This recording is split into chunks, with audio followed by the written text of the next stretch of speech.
cabdiraxmaan cabdulaahi faarax guri barwaaqo wasiirka warfaafinta ee somalilan oo maanta shir jaraa'id ku qabta xafiiskiisa ayaa sheegay inay dowladdiisu aragto waxa ka dhacay maanta deegaanadaasi kuwa ay sabab u ahaayeen mas-uuliyiin ka socda dowladda federaalk ee soomaaliya iyo kuwa maamulka puntland waa sida uu hadalka u yidhiye xaaladda ka taagan xuduudda u dhaxaysa soomaaliya iyo somalilan sida aad la socotaan beryahan waxa ay dowladda soomaaliya ku kacday falal xaalad abuura ama colaad abuura gudaha somalilan tusaale ahaan magaalada la yidhaha qoriley waxa ay ku weerartay garaad jaamac ee garaad cali waxaa kaloo magaalada tukaraq ku weerartay ama ciidamadood ku weerareen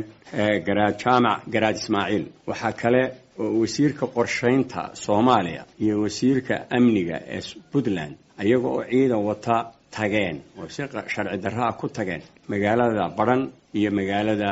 dhahar ayagoo halkaa ka jeediyey khudbado xaalad abuura ama colaad abuura ay ka jeediyeen sidaasi awgeed dowladda somalilan waxay go'aansatay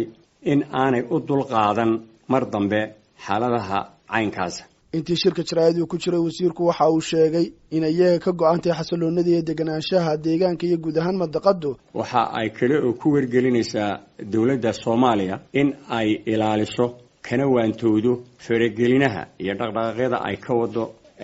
somalilan ee xaalad abuurka ah waxaa kaloo aanu wargelinaynaa dowladaha deriska ah in ay la socdaan dhaqdhaqaaqa xaalad abuurka ah ay soomaaliya ka wado laba xuduud dhexdooda ciidamada somalilan marnaba diyaaru maaha in ay ku xadgudbaan xuduudaha dowladaha deriska hase yeeshee mar walba waxay heegan u yihiin